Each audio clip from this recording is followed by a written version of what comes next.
PodTES, uma edição especial diretamente do Espírito Summit. Eu sou a Maria, sou sócia e diretora comercial na TES e estou aqui com ele, que é CEO da Tegros, Felipe Lomeu. Seja muito bem-vindo, Lomeu. Muito obrigado. É um prazer te recebê-lo aqui. Prazer meu. Como a gente estava conversando aqui, hoje a gente vai fazer de fato um bate-papo mais descontraído. Gosto de saber dos bastidores, né, do empreendedorismo. E aí, pra gente começar, conta pra gente, Lomeu, um pouquinho de como que foi o início da Tegros, o que é que vocês fazem na Tegros, que para muitas pessoas é um pouco complexo, então eu nem dei a introdução, mas explica aí pra gente o que é que você faz e o porquê, né, do que vocês fazem. Assim. Legal, legal. Bom, eu tenho um pitch que é fácil de entender e a gente depois desdobra a partir dele. Basicamente, a gente ajuda empresas a vender mais e melhor. Tá? E a gente faz isso basicamente integrando o marketing, vendo o sucesso do cliente. E aí todo mundo pergunta, tá, mas só isso? Não, basicamente o que a gente resolve de verdade é a implementação, é a operação e a sustentação de CRM. E aí a gente atua de ponta a ponta na jornada do cliente, do nosso cliente. Tá? Então desde a aquisição, ou seja, né, vou fazer tráfego, vou fazer orgânico, vou trabalhar com influencer, enfim, não importa como, esse cara ele vem por algum tipo de estratégia e a condução desse cliente ao longo da sua jornada, né, a qualificação, etc., até a fase final, até a fase de conversão, inclusive a retenção e como a gente transforma esse cara, inclusive, de um advogado da marca ou, enfim, como que ele faz para falar bem do negócio ou trazer outras pessoas, a gente também ajuda. Ou seja, a gente atua de ponta, da ponta A à ponta B, à ponta final. Legal, então vocês não trabalham exclusivamente no funil de venda, vocês estão trabalhando, atuando ali no funil de receita, né? Onde eu falo tanto de captação quanto de retenção, né? Perfeito, perfeito. E é justamente isso que a gente utiliza de termo, né? A gente se posiciona como empresa especialista em Growth e RevOps. RevOps é Revenue Operations, né, que é a operação de receita. É quando de fato a gente consegue integrar marketing e venda do sucesso do cliente. Tá? Mas como é um termo muito pouco conhecido no Brasil, a gente evita ficar usando ele ali no dia a dia, né? Porque senão todo mundo fala assim, RevOps, o que é isso? Legal, né? legal, tá? legal. E como que foi assim, o surgimento da Tegros? Quanto tempo vocês têm de mercado hoje? Como que foi essa trajetória de vocês até o modelo que vocês têm hoje definido? Legal, né? legal. Sempre foi esse modelo? Vocês foram se adequando ao longo do tempo? Como que foi? Tá, a gente surgiu há quase 8 anos atrás, então já tem bastante tempo. Só que a Tegros ela tinha surgido num formato totalmente diferente do que é hoje. Tá? Eu comecei, inclusive, como... Eu não sou o responsável pela estratégia da criação da Tegros ou o criador da Tegros. Eu fui convidado, eu fui um dos sócios convidados para fazer parte desse grupo. Basicamente, existia uma tese de que as pequenas e médias empresas precisavam de ajuda em algumas áreas. Tá? Então a gente tinha, se eu não me engano, 6 ou 7 áreas naquela época. E aí a minha área era desenvolvimento de negócios, marketing e desenvolvimento de negócios. Tá? Você tem formação nessa... Sou formado em Relações Internacionais. Ó, que massa. Nada a ver, né? Só que, basicamente, minha vida foi atrás do computador desde os 13 anos. Sempre toquei muito projeto digital, já trabalhei com marketing, enfim, tive alguns negócios sempre nessa área de marketing e tecnologia. Mas, enfim, então, nessa época, a minha área era desenvolvimento de negócio e marketing. E eu me dei muito bem com uma outra área, que era uma área chamada tecnologia e inovação. Uhum. E aí acabou que o conjunto dessas duas áreas fez com que a Tegros ficasse muito conhecida, tivesse um faturamento mais agressivo para essas duas áreas. Tá? E a gente acabou, né, ficando mais reconhecido, surfando um pouco ali naquela onda de growth, que acontecia, né, mais ou menos 2019, 2018. E aí acabou que a gente tomou uma decisão, né, de não separar as empresas, mas a gente, né, eu e o Rodrigo, que era o responsável, sócio responsável pela área de tecnologia e inovação, a gente comprou os outros sócios e a gente deixou até agora uma empresa especialista em growth naquela época. E aí foi quando a gente começou a fazer essas primeiras mudanças, porque antes a Tegros surgiu com planejamento estratégico, tinha finanças, cultura e pessoas, tinha tudo, tinha jurídico, enfim. Uhum. E aí, quando a gente colocou o ângulo para desenvolvimento de negócios, né, marketing e tecnologia, foi quando de fato a gente conseguiu dar uma rampada muito boa no momento que o mundo estava começando a olhar para isso. E aí foi quando a gente começou a pegar os principais cases, né? Por exemplo, aqui no Espírito Santo, o V1 do Grupo Pega Branca, a gente pegou o Wine em seguida, logo quando a Wine estava passando aquele processo ali de venda e tal. Então, a gente deu uma boa surfada também com bons cases, com boas marcas. E aí depois o negócio foi acontecendo naturalmente, tá? Eu acho legal também porque é um olhar para além do mercado que a gente alcança, né? A gente alcança o mercado relevante. Eu falo a gente, né? Porque na TES, né? Na diretoria ali comercial, eu venho entendendo cada vez mais essa importância de ter um modelo de negócio ambidestro, sabe? Você otimiza e continua evoluindo naquilo que você tem como core business, como seu principal entregável, mas é sempre muito mais relevante para o meu cliente que eu entregue para ele soluções que vão integrar e vão corroborar para o que ele precisa, para o que é aplicável, né? Perfeito. Do lado de cá na TES, a gente tem feito muito isso, a gente também faz o planejamento estratégico, que assim, é uma coisa que quando a gente vai ali para a parte de growth, de vendas e de marketing, né? Quando a gente aprofunda dentro das empresas que são os nossos clientes, a gente identificava que essa era a maior carência e pra gente era o básico, né? Ter um planejamento estratégico. Legal, então, legal. eu falo que o empreendedor, né? Qualquer tipo de negócio, independente dele estar na tecnologia ou estar diretamente relacionado a business, como o nosso caso, é muito importante que ele tenha esse olhar para além do que é requisitado pra gente, sabe? Perfeito. Exemplo, eu vendo contabilidade, mas o meu cliente ele não precisa só de uma contabilidade, né? Ele precisa de um aliado ali no negócio dele, porque ele não vai ficar perdendo tempo tentando entender por que a tributação tal tá pesando tanto, o que ele poderia fazer. Ele precisa que o contador fala, cara, você está no cenário ruim, você precisa ir para esse, vamos bolar esse plano.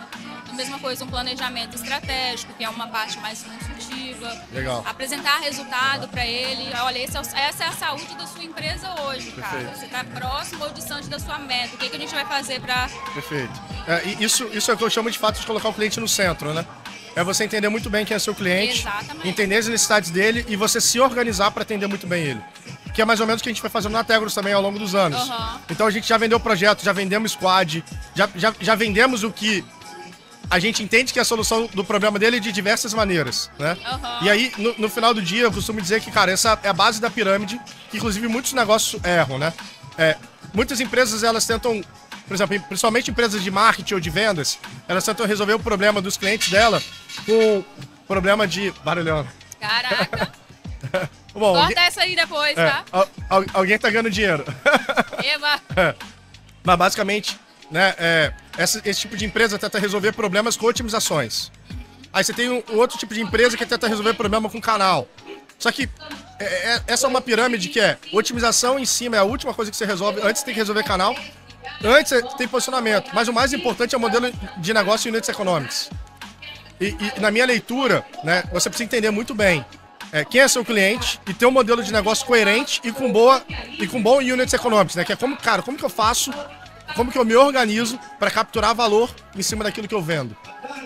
E aí fica todo mundo trabalhando em cima e esquece do básico, né? E aí fica com um produto enlatado ou um serviço enlatado e o cliente não quer mais. Que você prega muito é o vender mais e melhor. Né? Exatamente, tá? Só que não é todo mundo que tem essa coragem de se adaptar às mudanças que são cada vez mais rápidas. É isso que eu ia falar. Precisa de coragem. São cada vez mais rápidas, né? Um modelo de negócio que a gente pode ter considerado adequado há, sei lá, cara, 6 meses atrás, ele já pode estar muito comprometido. Perfeito. Principalmente por conta das mudanças do mercado, comportamento, né? Hoje a gente vai ter o Rony aqui falando de mercado de wellness.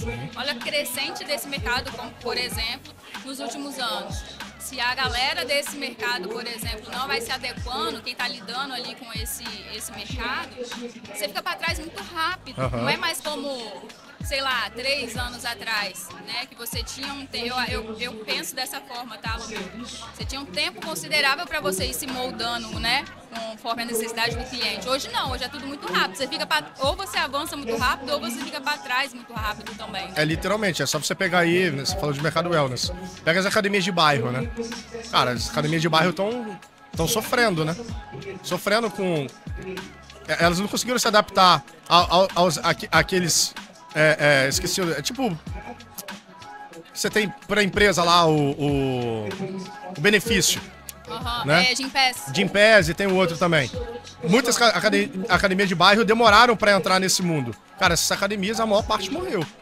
Sim. A maior parte morreu. E eu acredito também, Lomeu, agora entrando um pouco na parte da arte, da junção da arte e da ciência, né? Que do lado de cá eu tenho um pezinho no marketing também dentro da tese. Legal. E eu acho muito maneiro o trabalho que vocês fazem de consolidar muito bem essas áreas que são muito, muito conectadas. E muitas empresas não entendem e não trabalham para que elas continuem cada vez mais girando bem, né? Mas entrando aqui nessa parte de unir arte e ciência, que seria o marketing, os dados, o sucesso do seu cliente, o que eu entendo como um fator importante, assim, nesse caso da mudança do mercado wellness, é que as pessoas elas estão cada vez mais sedentas por pertencer, né? A gente vê cada vez um movimento que as pessoas buscam ser parte de uma comunidade, independente de qual comunidade seja, lógico, de acordo com, né, o perfil de cada uma delas. Mas, por exemplo, a mudança no comportamento em relação às academias, eu vejo muito dessa forma também, né? Geralmente a galera migra muito para as academias de franquia, né? Essas mais conhecidas. Às vezes pelo pertencimento e não pela comodidade, pela praticidade. Perfeito. Mas é para poder, eu pertenço a própria escolha do esporte, né? Esporte é a mesma coisa. A própria escolha do esporte, né? Esporte é a mesma coisa. Você acaba querendo ser representado por algo que diz respeito a você, né? Aquilo ali vai mostrar alguma extensão de mim, né? Sim, de alguma forma. Exatamente. E aí, em relação a agora que a gente entrou nessa pauta de unir a arte e a ciência, Lomeu, conta pra gente como foi esse processo para vocês. Imagino que não foi fácil. Eu, como assim, uma recém-chegada no setor, né, ali na parte comercial, estratégica, vejo como que é desafiador você construir processos, você conseguir manter ali uma crescente, né, e não oscilar com o mercado, com as mudanças dele. Ou seja, é um jogo de cintura, cara. Então, você se dispor a entregar soluções para o seu cliente, e você vai falar, eventualmente, de áreas muito distintas, embora complementares. Como que foi construir isso, sabe? Qual foi o ponto de virada e qual foi, talvez, o modelo ideal que você encontrou para consolidar muito bem esses entregáveis que você tem hoje na Tegros? Cara, essa é uma excelente pergunta e eu diria que ela tem diferentes ângulos de resposta, né? A gente pode colocar diferentes perspectivas aqui de diversas maneiras. Eu acho que a gente, enquanto fundador ali, né, enquanto sócios, líderes do negócio, eu particularmente, eu tenho uma pegada mais intuitiva sobre negócios, mas eu sou apaixonado por número, né? Então, para mim, tudo é número, né? E aí você tem, do outro lado ali, uma outra liderança forte que vive número, mas que é apaixonado por marketing. Então, você tem um casamento legal. Então, a gente conseguiu fazer uma boa fundação do negócio, né? Porque a gente teve uma boa cola, né? Teve uma boa liga ali entre a gente. Só que existe um desafio natural, para você crescer esse negócio. É o que você falou, geralmente o criativo ele não acompanha muito o número, coisa do tipo, e o cara que é mais lógico, né, ele tem uma dificuldade, né, de cara, entrar no mundo subjetivo. Exatamente. Em particular, eu tenho uma fala que isso geralmente desagrada algumas pessoas, que é a seguinte: cara, dados é muito importante, ele é relevante. Mas dados, ele tá te mostrando o passado, ele não te fala sobre o futuro. Qualquer análise que você faz é sobre o passado. O pra frente é sempre uma possibilidade, é uma probabilidade. Sim. E aí, pra mim, eu acho que muita gente erra quando faz projeções e esquecem os fatores outros que geralmente os números não mostram. Tá? Então, o que eu sempre tento... Geralmente estão ligados ao puro comportamento humano, né? Cara, transformação no mundo. Uma guerra muda o número da noite pro dia, né? Sei lá, vamos falar de wellness de novo. Cara, uma rede de academia entrando no Espírito Santo, ele derruba todos os números projetados de qualquer academia de bairro da noite pro dia. E esse número não teve no passado, então logo, entende? Então traz um impacto muito grande. Óbvio que você trabalha com cenários, etc, etc. Mas qual que é o meu ponto aqui? Pra mim o mais importante é a mentalidade.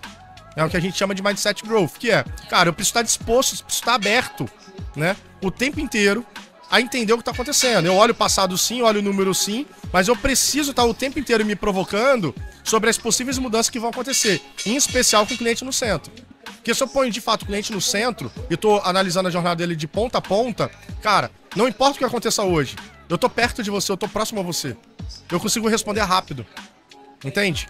E a gente precisa responder rápido. Para mim, o maior problema do mercado de maneira geral, e é natural, quanto maior a empresa, né, maior vai ser o desafio pro tempo de resposta, né? Eu acho que é esse. Eu acho que o mais importante é a gente ter pessoas com uma mentalidade de colocar o cliente no centro. Se eu ponho o cliente no centro, é natural que essa pessoa ela precisa desenvolver, né, um lado mais lógico, um lado numérico ali, um lado voltado a dado, porque ela vai precisar entender, segmentar, clusterizar, enfim. E aí, por outro lado, ela também precisa ser criativa para, cara, o que eu faço com essas informações, né? E uma vez ela conversando bastante com o cliente, eu entendendo muito bem quem é o cliente dela, e ela fazendo estudo, benchmark, etc., ela consegue, mesmo talvez com pouca criatividade, né? Mas, sei lá, dar uma tropicalizada ou dar uma ajustada, copiando algum concorrente, ou copiando algum movimento, ou algum outro mercado parecido que atenda aquele cliente. E aí você consegue, né, trazer aquela realidade para o seu próprio negócio. Bom, particularmente, para mim é o jeito, entre aspas, mais fácil, né, para você viver nesses dois mundos que são geralmente bem distintos. Sim. Você falou um ponto interessante, eu concordo muito com o que você falou, mas uma coisa que vai de encontro com o que você disse, em relação a... Os dados, eles me mostram, na maioria dos casos, o passado, né? E não me dá 100% de certeza de que eu vou ter um resultado, vou ser bem sucedida com base neles. Ponto. Mas um olhar interessante eu vi no livro Comece pelo Porquê. Não lembro agora o nome do autor. É o Simon Sinek, se não me engano. Isso, ele é Summer alguma coisa, isso aí. Ele cita o caso de... Vou explicar aqui brevemente o porquê que ele fala isso, tá? Mas ele cita o caso de Henry Ford, o fundador da Ford. Ele fala que se ele seguisse aquilo que os clientes dele falavam ou sugeriam, ele teria criado cavalos mais rápidos. Perfeito. Falava, se eu fosse ouvir o que os meus clientes me pediam, ou eu analisar o que eu achava com base nos dados que eles precisariam, somente com base em dados, eu ia ter que desenvolver cavalos mais fortes. E, obviamente, não foi essa a inovação que ele fez ali no setor que ele estava. Mas o princípio disso está em, segundo o autor, agora entrando aqui na parte da ciência, né, como você falou que é importante equilibrar, segundo o autor, por isso que eu acho irado mesmo a gente conseguir equilibrar isso muito bem, independente do seu negócio, a gente enquanto sócio, né, dentro ali da companhia, e do caramba você conseguir entregar isso em soluções muito específicas para o cliente, né? Mas enfim, no livro... Posso complementar sua fala rapidinho, Claro, pra gente não sair desse assunto? Sim. Que eu acho que é o grande problema de quando a gente faz um viés de conversar com o cliente. Se eu converso com o cliente... eu acho essa citação do Ford maravilhosa e tem uma outra legal também da Harvard Business School que fala algo parecido, que eu vou trazer ela. Mas quando eu genuinamente entendo que o meu cliente ele quer sair do ponto A ao ponto B e chegar mais rápido, eu não me preocupo necessariamente com um produto que seria o cavalo, de ser um cavalo mais rápido. Eu posso pensar numa outra solução. Exatamente. Que é justamente a gente ajustar o nosso modelo de negócio, o nosso units econômicos, para a gente oferecer algo diferente. Que é muito parecido com o que vocês fazem, inclusive. Sim. Né? Pensa o seguinte, cara, quando eu contrato uma contabilidade, o que eu tô querendo resolver? Eu não tô querendo alguém que faça meu balanço... sabe, não é isso que eu tô contratando. Quero uma guia via todo mês? Não é isso. Eu tô contratando alguém que vai cuidar da saúde financeira do meu negócio. Entende? Ou pelo menos deveria ser assim, né? Eu preciso de alguém que cuide e enxergue os meus números e me traga as melhores soluções tributárias. Ele vai me dizer, cara, se eu tô na atividade correta, se eu tô cometendo alguma atrocidade, né, no meu dia a dia e por aí vai. Então, você repara que faz muito sentido você, pensando em quanto solução, você não oferecer só aquele trabalho de contabilidade antigo, que é alguém que fica ali, pegando nota fiscal e gerando guia. Eu posso oferecer muito mais para esse cliente. Eu posso fazer o planejamento estratégico, eu posso oferecer uma consultoria para ele. Então, isso é colocar o cliente no centro. É a diferença de você oferecer cavalo mais forte, mais rápido, ou um carro, né? Sim. Saca? Então, eu acho que é um pouco sobre isso. Então, o porquê tá ligado a isso. O porquê que a pessoa me contrata? Né? Ele me contrata, para resolver um problema da saúde financeira do negócio dele. E não necessariamente para ficar emitindo guia. Né? Emitir guia talvez seja um dos comos. Sim. Né? Ou o que é a entrega, né? Enfim, eu acho que é o ponto. Né, ali, mas exato. Não é o... A citação não deveria ser o centro. A citação... Tem uma citação muito legal na Harvard Business School que fala o seguinte, um dos livros, que fala que as ferrovias norte-americanas, elas demoraram para entender que o negócio delas não era ferrovia, e sim meio de transporte. E é por isso que elas continuaram, né, trabalhando com vagão de trem. Só que o negócio, elas poderiam ter entrado em outro mercado. Elas poderiam ter entrado no rodoviário, elas poderiam ter entrado no aéreo. Porque elas não entenderam que o mercado delas era meio de transporte, que é muito parecido com essa analogia do Ford com o cavalo. Antes de eu voltar ali na parte científica da análise sobre o Henry, é por isso que você falando fica cada vez mais evidente, né, para mim, o quanto essas áreas que você começou falando, que você atua ali no funil de receita como um todo, é importante que elas de fato colaborem uma com a outra. Porque se isso não acontece, dificilmente a companhia vai ter essa clareza. Não consegue. Dificilmente a empresa vai entender o que ela pode melhorar, o que ela faz e o que o cliente precisa, se ela não tem um olhar muito aprofundado e cuidadoso a respeito de cada etapa ali da operação dela, de ponta a ponta. Perfeito. Então eu acho irado isso também. Legal. De navegar em todos esses campos de fato, né? De entender de ponta a ponta. Porque muita empresa, até hoje, por mais que hoje a gente vive a era da informação, tem muita empresa que hoje em dia foca só em vender, mais e mais e mais, mas quando você se preocupa de... Eu estava até agora ali, enfim, me envolvendo em umas questões do marketing, a respeito da palestra do Rony, e uma coisa que ele fala é justamente isso.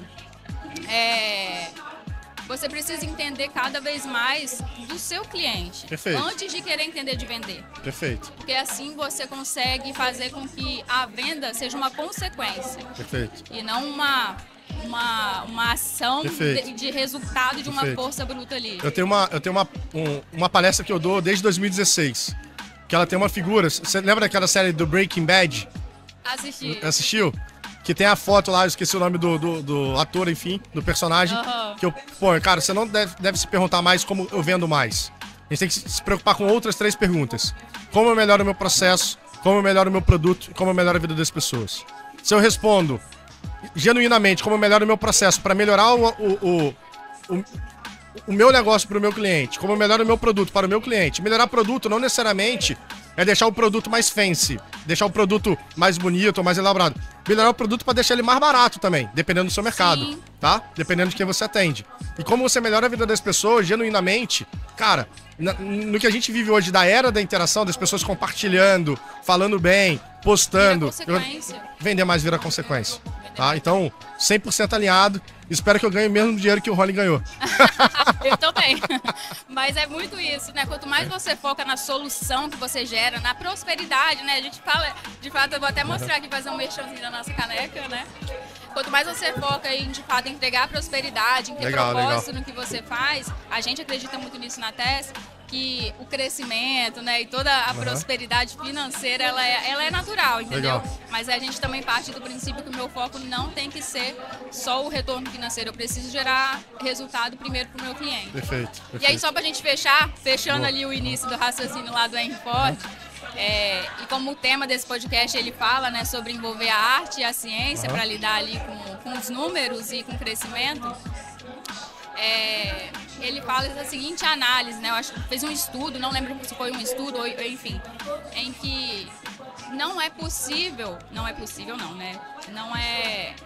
Você não é bem sucedido ao analisar o contexto passado, os números, o que os dados te mostram em relação ao comportamento do seu cliente, em relação ao mercado ou qualquer coisa, porque as próprias pessoas, para levantar os dados, veja bem, eu participei de alguma pesquisa, me fizeram algumas perguntas, eu sou o cliente, para entender o meu comportamento e a pessoa que quer vender para mim vai ter acesso às informações. Só que o que ele me fala é que o nosso cérebro, agora entrando numa parte um pouquinho mais científica mesmo, o nosso cérebro ele não consegue verbalizar e expressar o porquê que ele toma as decisões que toma. Perfeito. Então a parte do nosso cérebro que é racional, ela entra em ação para identificar quais são os números que podem justificar, já que eu não consigo identificar isso muito biologicamente falando, tá, gente? Perfeito. Então tem todo um estudo científico, vale muito a pena ler, esse é um livro sensacional, um dos melhores, inclusive, que eu li. Então ele explica mais aprofundadamente esse estudo que revela em resumo isso. Legal. Seu cérebro não é capaz de fazer com que você explique porque você toma as decisões que você toma. É como explicar assim, por que você ama fulano? Por que você ama seu filho? A gente nunca vai conseguir explicar a verdadeira razão de você tomar certas decisões e de sentir certas coisas. E, geralmente as decisões estão baseadas em algum sentimento, né? Perfeito, perfeito. E aí a gente volta pro problema do número, né? Aí eu preciso de um número, de um dado, de alguma informação palpável para justificar. Eu gosto muito, quando a gente vai falar de CP, antigamente você entendeu o seu cliente, você fazia segmentações baseadas em faixa etária, qual indústria, gênero, localização, enfim, eram questões geográficas e demográficas. Eu gosto muito de trabalhar as psicográficas, que é, cara, qual é o comportamento do meu cliente, o que é dor para ele, o que é sucesso para ele, qual que são os hábitos dele, porque a partir das psicográficas eu tenho um olhar diferente dele. E aí, outra frasinha que eu gosto muito de citar, mais importante do que eu saber quem é meu cliente, é entender o que está por trás dessa pergunta. Porque é o que eu estou investigando sobre você. E aí, quando eu começo a entender o que eu estou investigando sobre você, somente dessa análise psicográfica, eu começo a intuitivamente a testar coisas, a acreditar em coisas, e aí eu testo coisas. Entende? Massa. Então, é um olhar diferente. É um olhar ali mais chamado de bandeira pirata do que o mercado tradicionalmente faz. Cara, isso muda jogo. Isso muda jogo. Muda jogo. E percebe que são simples, mas não fáceis, né? São análises simples, mas não fáceis. Então, de fato, tem que haver, né, um equilíbrio muito bom ali da arte e da ciência. E concluindo aí, o estudo, ele leva a essa conclusão, que o Henry Ford estava certo. Se ele, assim, né, obviamente, se ele tiver que pesquisar, que se reinventar com base em dados, ele nunca vai ser bem sucedido. Perfeito. Ele vai ter resultados, mas talvez não os melhores. Perfeito. Porque os dados que ele tem não são 100% verdadeiros, considerando as condições naturais de um ser humano falar por que toma as decisões que toma. Principalmente para negócios, né, e produtos mais disruptivos. Você pega o próprio Steve Jobs, você pega a própria internet, né? Você pega o celular, pega o smartphone, né? São coisas que, sei lá, é uma rede social. Cara, não faz o menor sentido se você não soubesse que ela existia antes. Né? Entende? Então, principalmente para negócios mais disruptivos, certamente esse outro ângulo, assim, você precisa beira a loucura fazer essa análise. Sim, isso aí. Então fique aí o conselho, né, para você que ainda não aplica ou não busca, né, aplicar ali muito bem o domínio, né, da arte e da ciência, que vai se resumir a tudo isso que a gente falou aqui e muito mais. Hoje a gente está com um episódio muito reduzido, mas a gente vai retomar essa conversa em um episódio com mais calma, com mais profundidade, né, Lomeu? Mas eu já agradeço a sua participação. Deixo aqui, né, complementando essa indicação do livro, do estudo. De fato, procurem. Tem sempre muito valor agregado nesse tipo de análise. Por mais superficial que ela seja, ela sempre agrega. Para que a gente consiga, de fato, olhar com mais carinho, né, ali para os setores que, de fato, constroem a nossa empresa. Tanto a identidade dela, quanto o crescimento dela, né? Que são os números, mas também o comportamento humano. Seja de quem está dentro, né, do barco ou dos clientes que estão fora. A gente tem que dominar ali tudo. Perfeito. Bom, obrigado pelo convite. Espero que o pessoal curta e fique esperando o próximo convite. Pode deixar. Obrigada, Lomeu. Pessoal, até mais. A gente se vê no próximo. Valeu.